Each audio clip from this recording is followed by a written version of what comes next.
अथर्व, तुला सगळंच कळलं रे, सगळंच. अथर्व, एक सावत्र आई असून सुद्धा इतकी वर्ष मी तुझ्यावर एवढं प्रेम केलं, एवढं जपलं तुला, पण तू काय केलंस? तू सगळी आशाच संपवलीस रे माझी. या खेळातली गंमतच घालवलीस तू. असो, म्हणतात ना, शेवट गोड तर सगळंच गोड.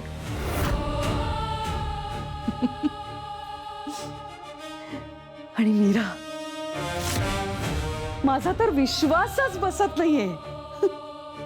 तू खरंच माझी अट मान्य केलीस ना?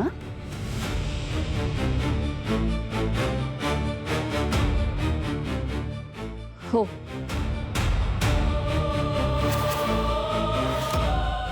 तुझ्या डोळ्यात दिसत नाहीये तसं.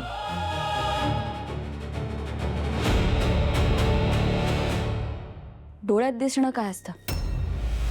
मी अट मान्य केली, मी सांगतेय ना तोंडाने तुला. मला वेड्यात तर काढत नाहीस ना?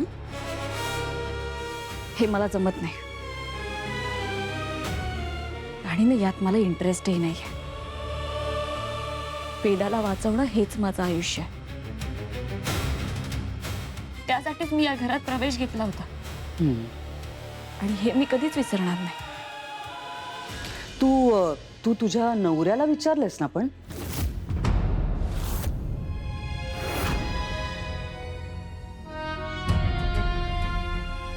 आमचं बोलणं झालंय. आमच्या लेकीसाठी आम्ही हा निर्णय घेतलाय.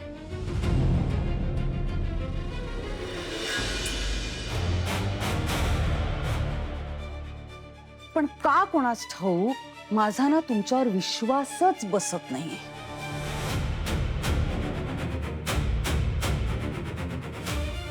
माझ्याप्रमाणे तुम्ही सुद्धा नाटक करत नाही आहात ना?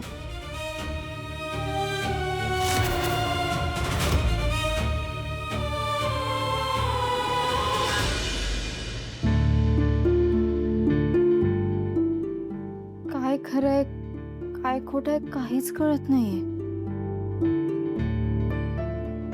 कधी कधी वाटतं दादा आणि मीराबाईंनी जे बोलतात ते खरं आहे. कधी कधी वाटतं की आईचं खरं आहे.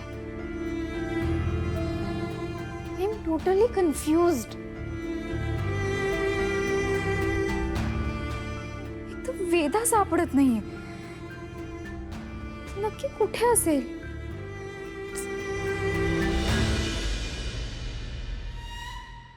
बघितलंस,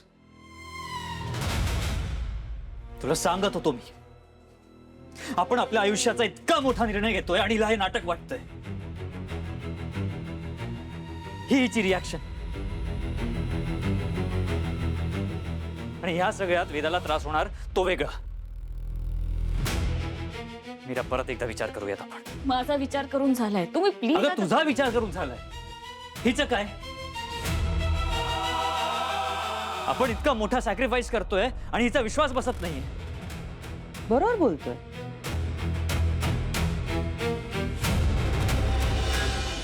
मला वाटतंय घरात कुणाला तरी माहिती, पण ते शिवनात तर खरीच दिसतात. कुणाला माहित असेल ते? सगळेच विचित्र वागतात. काहीच कळत नाहीये.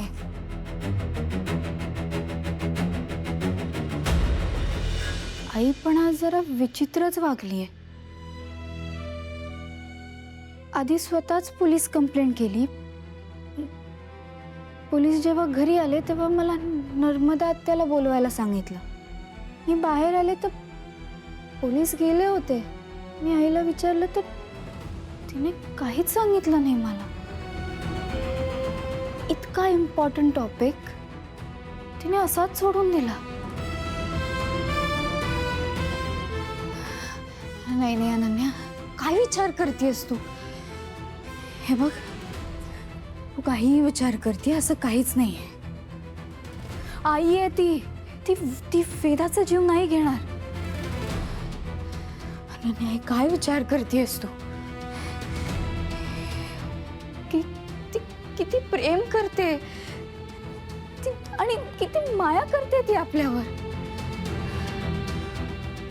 कुणीतरी काहीतरी बोललंय किंवा एखाद्या इन्सिडेंट्स वरून तो असं नाही विचार करू शकत.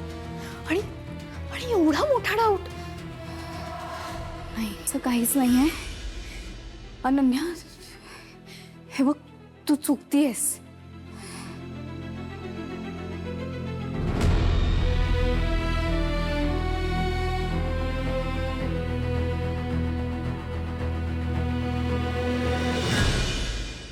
मीरा, ऐक माझं, आपण दुसरा काहीतरी मार्ग शोधूया. चल तू. तुम्हाला कळत नाहीये का? आपल्याकडे दुसरा पर्याय नाहीये. सगळं संपलंय. आपण काहीच करू शकत नाही आहोत. आणि मंजीजी, मी अट मान्य केली आहे ना तुझी. वेदाच्या बाबांनी सुद्धा केली. आता उगाच ना प्रश्न निर्माण करू नकोस. आता मला काहीच नकोय. मला काही साध्य करायचं नाहीये. मला कोणाशी जिंकायचं सुद्धा नाहीये. मला फक्त माझी वेदा हवी आहे, तेही सुखरूप माझ्या डोळ्यांसमोर. माझ्या वेदापेक्षा महत्वाचं माझ्यासाठी काहीच नाहीये. काहीच नाही, कळलं?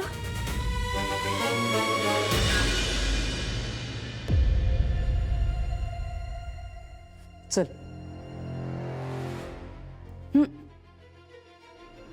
तू नाही.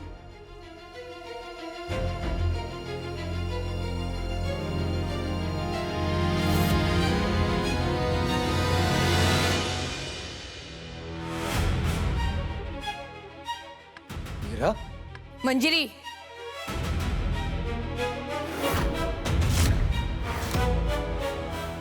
हिला बाजूला व्हायला सांग मीरा. काय झालंय? कुठे घेऊन चाललीयस तू मीराला? तिचा हात सोड. मीरा, तुझ्या जीवलगांना सांग की तुम्हाला जर का वेदा हवी असेल तर आमच्या वाटेत येण्याचा प्रयत्न करू नका. आता फक्त शांत राहायचं आणि वाट बघायची. आम्हाला जाऊ द्या. नाही मीरा, हा मार्ग तुझ्या हिताचा नाहीये, विनाशाचा आहे. बाबा, मला कळतंय, पण मला आता माझी वेदा हवी आहे. बस.